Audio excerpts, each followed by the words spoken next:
welcome back to the Breeden Late Night Talk Show, episode 2. I'm Haley and this is Cole.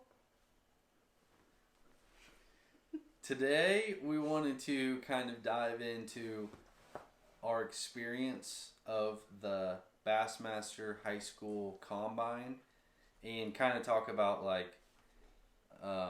high school and how to get to college fishing and what that process is like, because there's not really a lot of information on it. So yes, we want to talk about our experience of the combine, what we saw that was good that high school anglers did, what wasn't that great, what stood out to us, and we've both been in college, been recruited and through that process, and now I'm the assistant coach of jury, so we have an idea of kind of what it takes to get there now at this point. So explain to them what the combine is. 2 weeks ago we went to the combine, and basically Bassmaster held this at Wheeler Lake, Alabama, and they rented out an event center, and what we did, Bo, come here. Anyway, they rented out this. It's like a very large pavilion, indoor-outdoor space. And there were, what do you think, 20 universities? So there was 25 colleges there. And each college had a table set up, kind of like a booth. And then throughout the pavilion, there were tables where parents and their children could sit. High school kids. Sorry. Childs. High school kids. Child. No. But anyway, basically, there's 25 universities here. And they're all organizations within the school. They're not just club teams. They actually have coaches, and pretty much everybody has a budget for their team. And so basically it's just an event that high school anglers can meet colleges and build a connection, build a relationship. And there was they had some skill events that were casting competitions basically, which really doesn't mean a lot, but it was just something to do basically. It was something to give the anglers to do and showcase their skills and meet other guys that were in the same sport, but it didn't really show us anything that they could or couldn't do for the sport itself.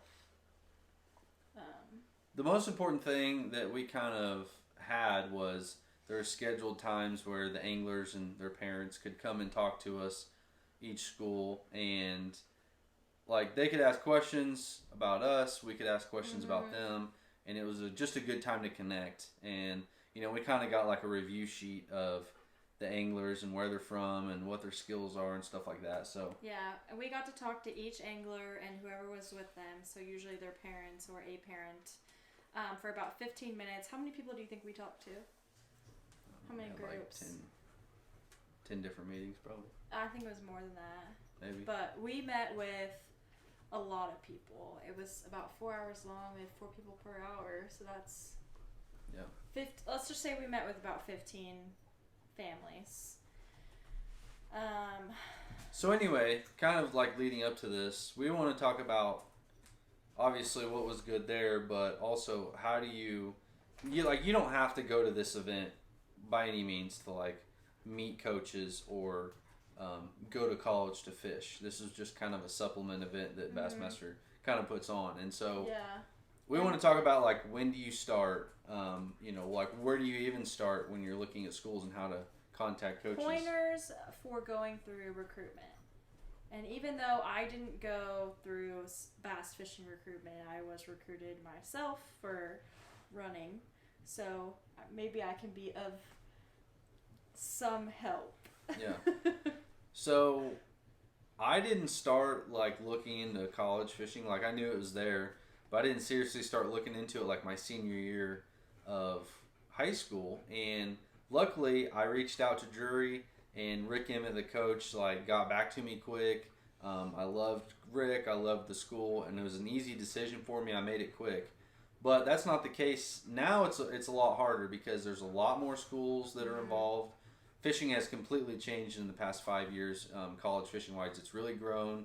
The teams have grown, so there's a lot of good options to go to school. And so, if I was in high school right now and I knew what I knew, I would say sophomore year, I would start reaching out to coaches and maybe the schools that I'm interested, and not necessarily to say, hey, I'm this big shot coming up, but get to know the school. The important thing is that you find the right fit for you in a school that's going to fit you well. And like if you're a homebody and you're going to move 8 hours away, like that's probably not a good move. And so like I would get to know the schools and just start looking. Like sophomore year, that's not that important. I would say junior year is like the time to really. Junior year is the best time, but if you're a senior right now, it's not too late. So don't think based off. It's never too late. I mean, even if you just graduated and you're looking for like the fall, it's really not too late. But like it gives you an idea of this is exactly where I want to go. Like you get to see all the schools. You have more time to go tour the schools. And it just makes you feel better about your decision. It's not like you can't get into a school. It also gives you better preparation for, let's say, grades or ACT or SAT testing. So you know exactly what you need to get into that school or to get a certain scholarship to go to that school or anything of the sort. So it helps out the earlier you can start. So when we were leaving the Combine in Alabama for recruiting, we made a list in the car of things that stood out to us. Good and bad. A lot bad. Just because it just stood out a little bit more. It sticks a little bit more. So we have that list with us today. And I think from my memory, the first thing... Well, let me backtrack just a little bit. When we got to the Combine, all the coaches received a pamphlet. And in that pamphlet was a picture, like each angler had a profile. So they had a picture, it was their name, their year in school, where they go to school, where they live. It said what they think their strengths are, what their weaknesses are, what their preferred techniques are. Their social media. And so the first thing that we were going to talk about is social media, right? Yeah. So, like, one thing that we noticed is, like, some kids even had, like, their Instagram names on the back of their jersey. First of all, I wouldn't recommend that unless it's just your name. Like, my social media says Breeden Fishing. Well, I will say, your Instagram handle cannot be I Love Soccer 92. It needs to be your name, and if you're going into the fishing industry field, whatever you want to call it, the typical thing that these guys do is their first and last name and then fishing. But the thing is like if it says Nathan 1414, like we're never gonna find you. No one knows who that is. It's just Nathan with some numbers. Yeah. That's first of all, it's not very professional. Mm-hmm. And like if I know you, how am I gonna find you? Like if I'm looking you up, like if I see that while I'm looking through social media, that's not what I'm just going to stop on. So, like, make sure it's, like, a good, solid name. And if it can't be, like, just your name because it's already taken, like, you can add an underscore or, like, a period somewhere. Or just something to keep it simple to where it reads well. So, have it read well. On top of that, so it's already obvious that coaches and other people are looking at your socials. So, make sure you're not posting anything inappropriate. And make your social media public. Don't make it private to where no one can see. Because if you're private, then a lot of coaches are immediately like, well, I can't find anything out about them. And if you don't go the extra mile to really get to know those coaches, they're going to be a little bit hesitant about you joining the team. She just ate. I can smell it. Did you eat your dinner? Did you eat your dinner? A wet mouth too. Oh no. So that's on social media. Very important. Something else is like these profiles, that's our first impression of each angler. We don't get to talk to them beforehand. Like I'm reading through these profiles. Let's start at the top. Pictures. Look through the... So the first thing that was on the profile was a picture at the very top. And something that came out to me was when I was going through it, is there were certain people, anglers on there, where it was a selfie of them in their car or, something really random. So if you are making yourself a recruiting profile, make it all about that sport. Like have your jersey on, be holding a bass, or at least have your jersey on and at least have the picture be taken outside. Make your mom take it, professional photo looking, don't put some crazy filter on it. If it's just a picture of the weigh-in, just make it to where it's like like you said, Just revolving around the sport. Yeah, revolving around the sport. Don't duck face in the car, like that's not a good option for coaches to look at. It stands out in the wrong way. It stands out in the wrong way. Profile. Not saying that you can't be a good fisherman or whatever, but just to where it's a little bit more attractive in your profile. Yeah, and so that's just another way for you to, be like everyone else. Like you don't need to stand out in that way, So. And then something else that was like on that page that I looked at first, or like caught my eye, is like your strengths and weaknesses that you think you have as a fisherman.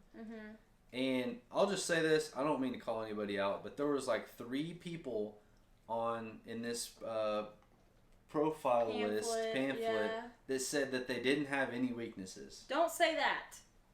Because if you don't have any tournament wins on your profile and you say you have no weaknesses... It doesn't even matter if you have 20 tournament wins. It doesn't matter. Kevin Van Dam will tell you that he has weaknesses. Like, you don't say that you don't have weaknesses. I agree. Especially as a high schooler. Like, honestly, that was like, okay, well, we're not going to recruit this kid. Yeah, that was an immediate... And there was a couple of them that, like, their profiles were just kind of incomplete. And it was like, did they fill this out as a joke? One kid put their weakness was snagging. Another kid put bobber fishing.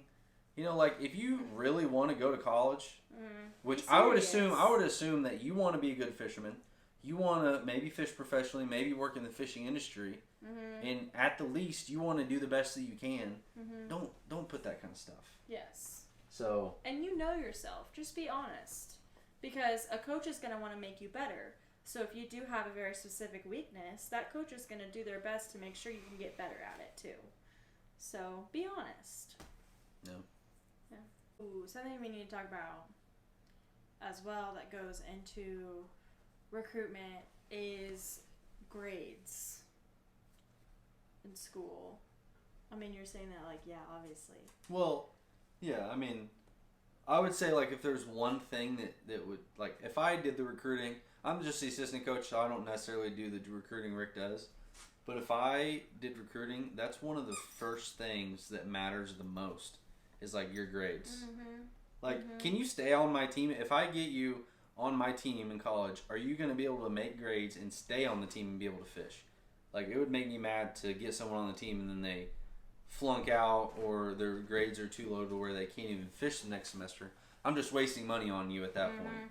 Which that's the same in any sport, but like, that's an important thing. It seems like some kids are like, oh, it don't really matter. I just want to fish. My grades it doesn't matter. It matters a whole lot.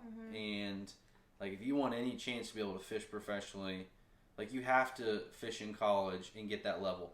And so there's 2 ways to fish professionally. That's either fish as a co-angler in tournaments, which costs money, or go fish college and get the experience that way, which also costs money, but you get to travel for free with a lot of these schools. And so, grades are a big thing. Like, that's one of the first things that we looked at, because there was like, they would give us resumes that would have information. And honestly, that's one of the only thing that I would look at. And like, we would try to find that together, like when they gave it to us. Yeah, because no coach is going to spend time recruiting you if you're only going to be able to stay at the university for a semester. And it's happened before, and obviously... Happens a lot. Yeah, I mean, nobody wants that. We know that. But you have to really be committed to keeping those high grades because the university won't let you go to tournaments. Yeah. I mean, it's treated like any other sport. You have to have a certain grade point average in order to play. But, yeah. So while we were at the Combine, I mean... I feel like we were repeating ourselves a lot because we got asked the same questions over and over again from each group. And so Cole wrote down some of those questions, and we just kind of like wanted to talk to you guys about that. I mean, just jury specifically, but maybe that can help some of you guys answer any questions you might have too, because they seem to all pretty similar. Yeah. And about jury specifically. Yeah.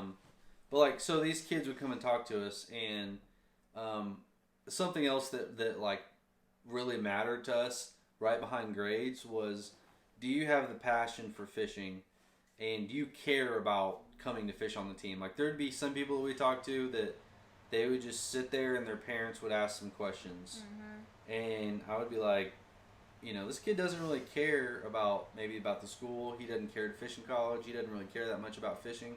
Like, I want to get someone on the team that's passionate, that is going to, like, get better when they're in school. If they don't really care and they're not getting better, again, kind of a waste of a scholarship almost. And so that's something big. Like, whenever you're talking to a college coach, show your interest. Like, don't just let your parents do the talking. Like, show that you're interested. Your parents aren't the one going to the school. You are. Right. And obviously your parents care. They want to make sure you're making the right choice. Yeah. And they're excited for you. But, like, you have to show interest as well. Yeah. Not just, only you do the talking. But that's something just noticeable, I would say, as an adult now, talking to someone younger. Another thing I will say was one of the very first things that like really caught me off guard is every time that we, introduced ourselves to an angler, you shake someone's hand. Shake their hand. I had these guys come up to me and like, no, don't do that. That's terrible. That is the worst first impression you can ever make. Like, here's a trick. Make sure your thumbs, whatever that's called, they're locked. They're locked. They're in there, and then you just like really shake that hand. Okay? Don't do this. Okay? I mean, that sucks. To me, that almost also seems like your interest. No, but like your interest. Like, do you care? Are you interested? No, not really. Then they don't, Be professional. This is professional. So anyway, now we're gonna go through like some of the most popular questions that we got asked. Yeah. Because I'll pretend I'm the angler. Okay. All right. Yeah. Which you gotta answer too, but I can maybe help answer, but First question. So first question is, how many kids are on the jury team usually? Like. So on the jury team, there's about 25, and we're gonna try to keep it in that range.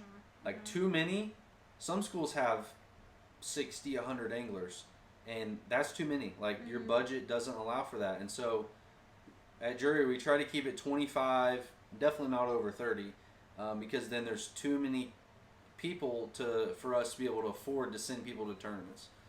So I would say the average college team has 10 to 15, 10 to 20. Probably. Yeah. So next question is, how are partners chosen? This was like the top question. Yeah, which understandable. Asked. I mean, you don't want to fish with just random people. Yeah.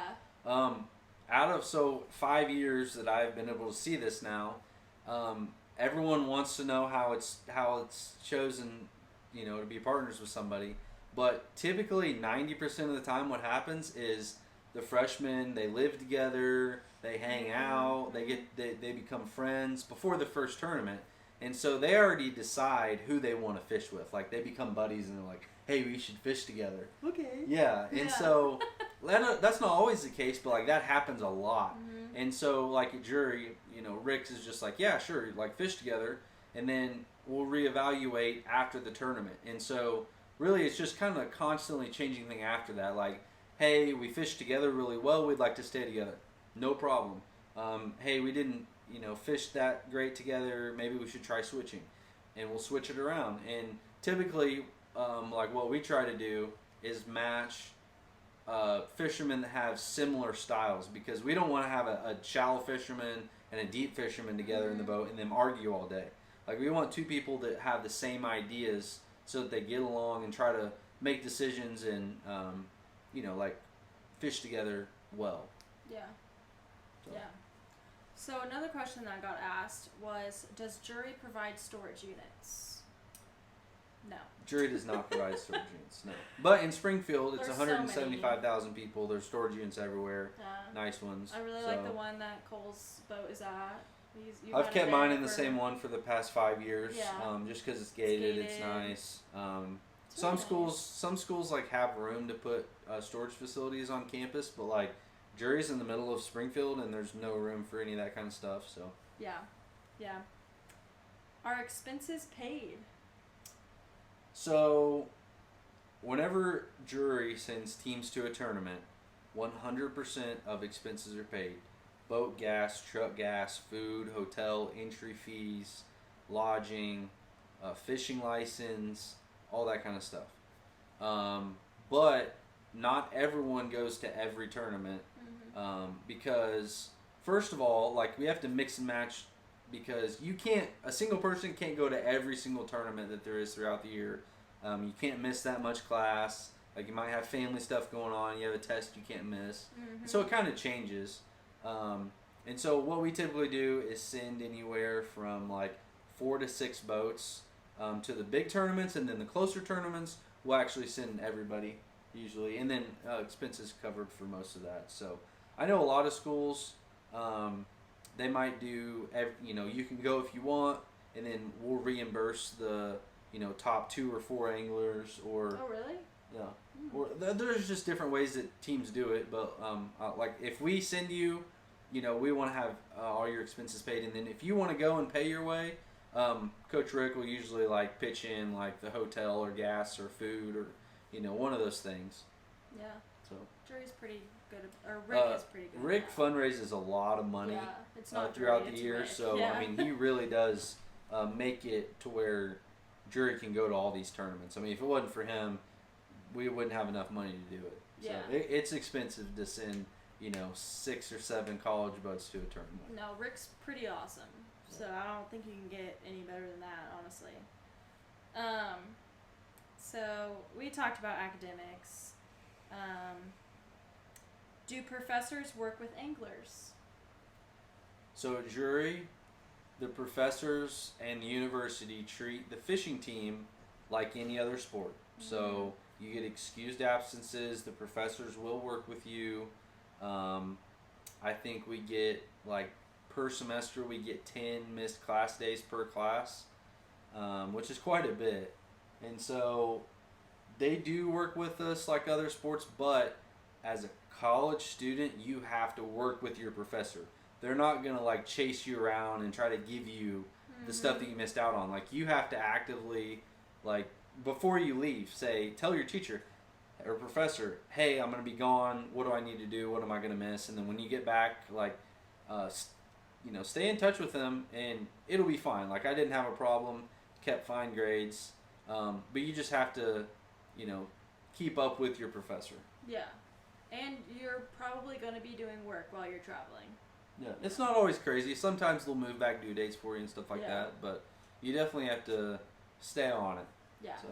And I will say it depends by major. So I would say not to do architecture at jury and bass fishing. No, don't work. Don't do that.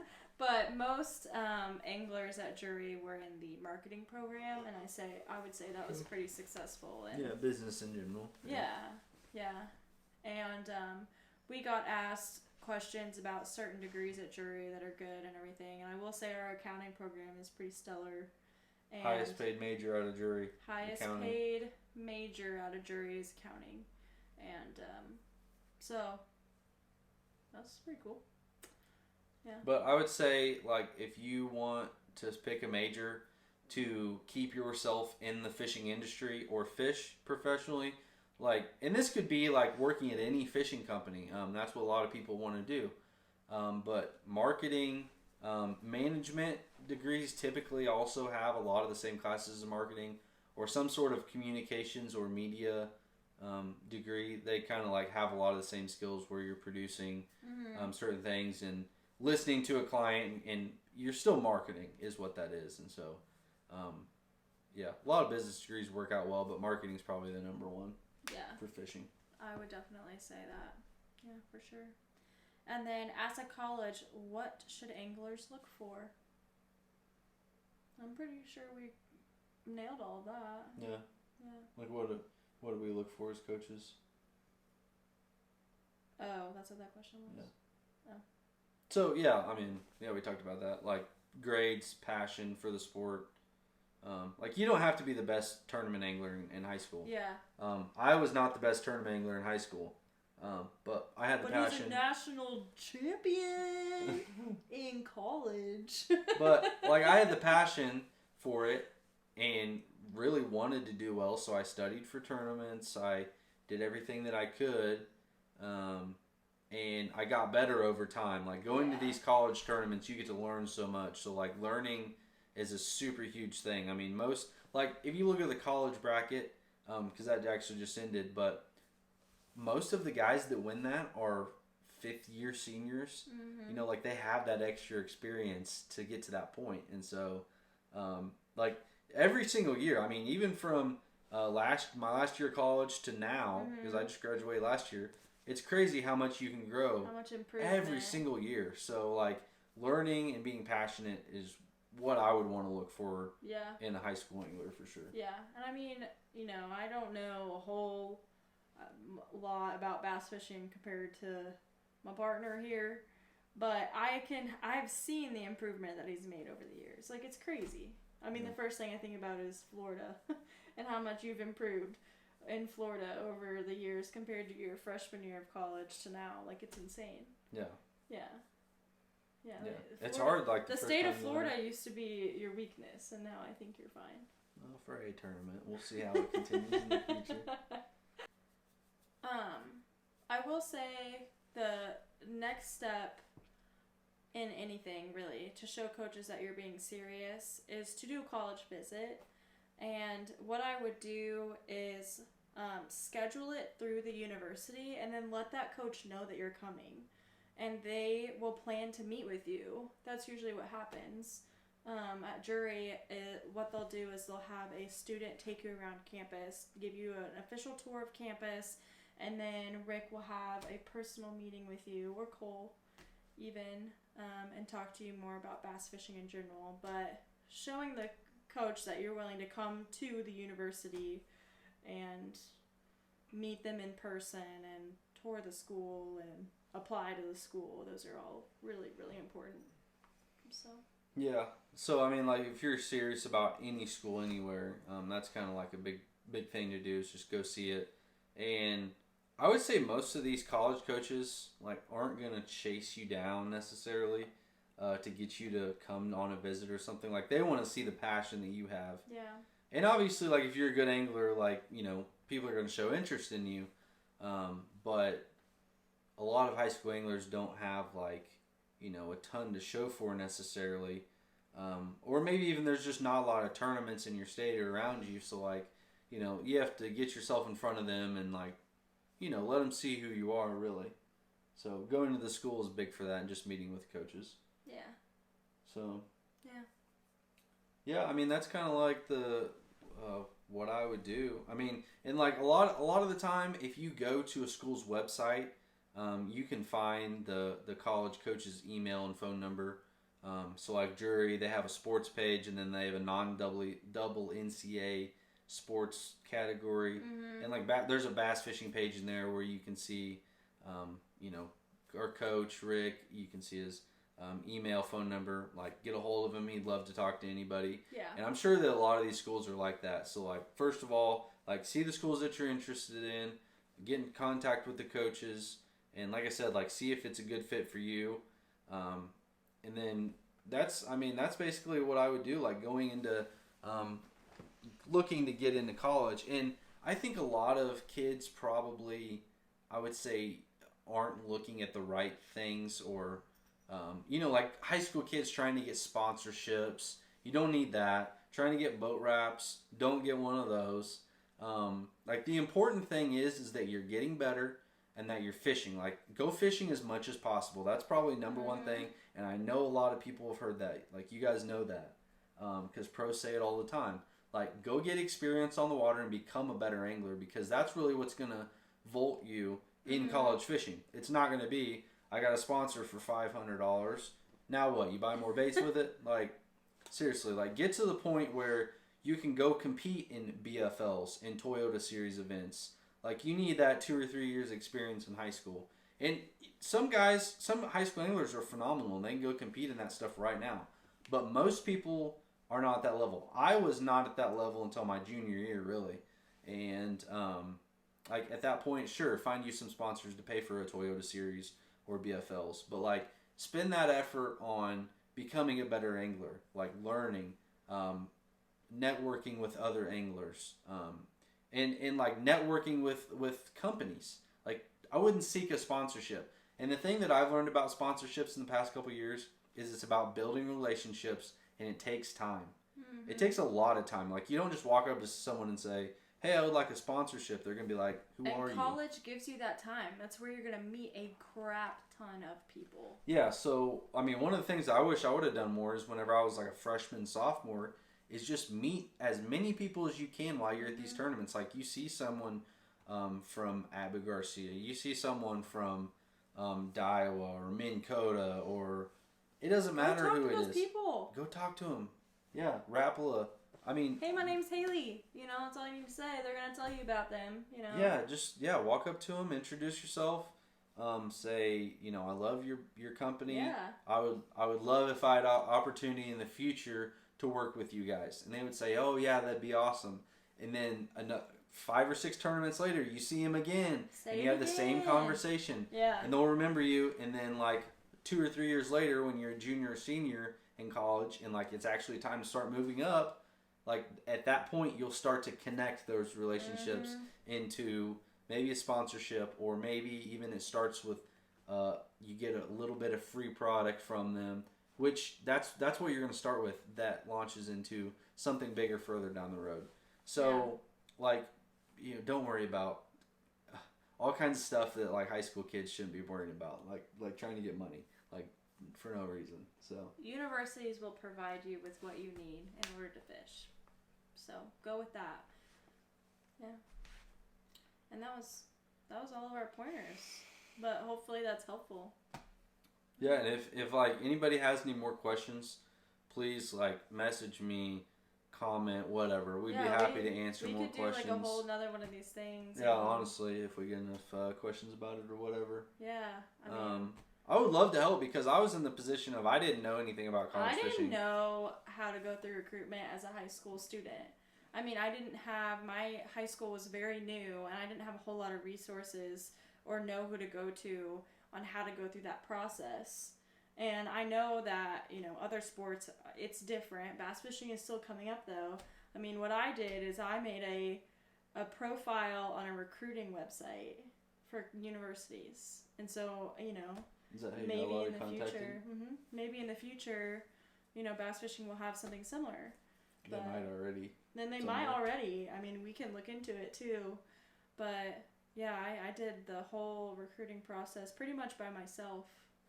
But it's very possible. So. But it's hard to know like what you're looking for. It is. And like I would say, like I know this was the case for both of us, is we're looking at like big schools, because that's all you know. Like that's all you know. You don't know the D2, D3, the NAIA, like. Yeah. You know, you don't know any of those colleges unless you know someone that went there. And I was like, I'm going to OU, you know. I'm going to run at OU, and I can't pay for OU. Well, and typically, like, fishing, all the schools that have budgets and that have big teams, they're not D1 schools. They're smaller schools, But they're awesome schools. Like, all the people and all the coaches that we met at that combine were Jury really had cool. Jury had about 1,500 students. Yeah. And it was great going to a small school. Went to a small high school. It. So, yeah. I mean, I didn't really go to a small high school, but... Yeah, but you liked being in a small school. Yeah. I love Jury. I mean, I thought it was awesome while we were there. Yeah, it was good. Yeah. Oh, I was going to talk about, so the combine price and... oh, yeah. Well, so like the Bassmaster High School Combine, it was $600 per angler, which seems like way too much money for me. But it really did pay for itself, because they got included in the $600 is 2 nights at a hotel, 4 meals, 1 or 2 reels.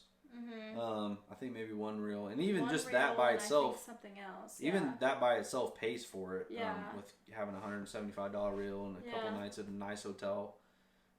So that pays for it itself, and then plus you're making the connections, and I mean, they got some other free stuff. You were able to pick the schools you wanted to talk to, and I think each angler got to talk to at least, like 5. Oh, at least 5 schools, or 6. at least 5. Schools, So that's really cool.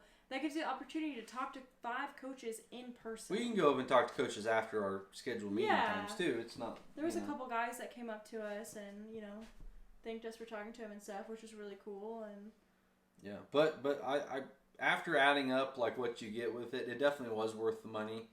And like $600 if you're looking for the right college. I know to parents that's not a big deal paying that much money, because like you want to find the right school, and that's a good time to meet a lot of coaches instead of having to email 25 different schools and have conversations with them. Like it was a really good event. Like if you want to get in front of coaches and just learn about colleges, because you know, like we talked about jury, but I can't speak for other schools, and that's a good time to like learn about what the different programs are like and what they offer. Yeah, so, I mean, I can't even imagine if I had that as a, you know, junior or senior in high school. Yeah, me too. I would definitely recommend it. Yeah, I mean, it's kind of, it reminded me of like a career fair almost, you know, but like for schools. And I wish we had that, you know. I don't know if they were doing it.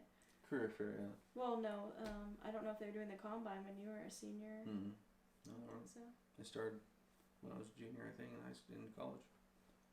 So there's our talk about recruitment. That was kind of a random spiel about the combine and what we think about recruitment, but I know there's probably a lot more questions to be had, but yeah, I think that gives a basic gist of... Yeah, so hopefully that's helpful. Oh, I didn't introduce where we are. Go ahead. Welcome to the Breeden house. This is our game room. This is one of the rooms in our house. And it has a lot of Cole's college things in it. But they're cool things. Why do you say it like that? Well, because it was in your college apartment. Okay. I like this stuff. Or else we wouldn't have it in our house. Oh, yeah. I don't have a choice. So we got this couch from Cole's parents. It used to be in their game room, and there's a matching couch right there and a recliner. That recliner is like my best friend. And there's a big TV in front of us. It's wonderful. That was our first married couple big purchase. It's awesome. How big is it? 65 inches. 65-inch screen TV. Yeah, it's pretty cool. And then behind us is just a couple of our hats. We have more. There's more in our bedroom. We thought these ones looked cool here. And then above us is our Breeden sign. It was at our wedding. And our Aunt Jennifer, who is the best, got it for us. And now it hangs in our house all the time. So, oh, and this is Cole's deer. That's beautiful. What's his name? You have to name him right now.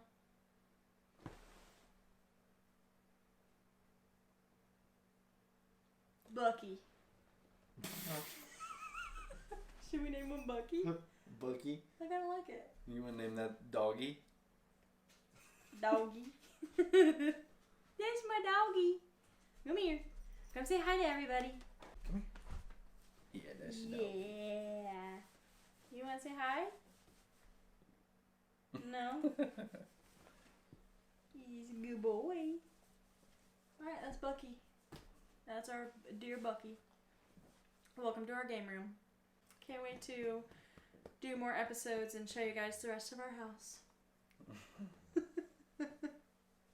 So if anybody has any questions, like we said, please comment, message me, whatever. If we need to have another little talk show about it, that's completely fine. Just whatever helps everybody the most. Yeah. Well, that's it. And thank you for listening to the Breeden Late Night Talk Show. I am going to bed.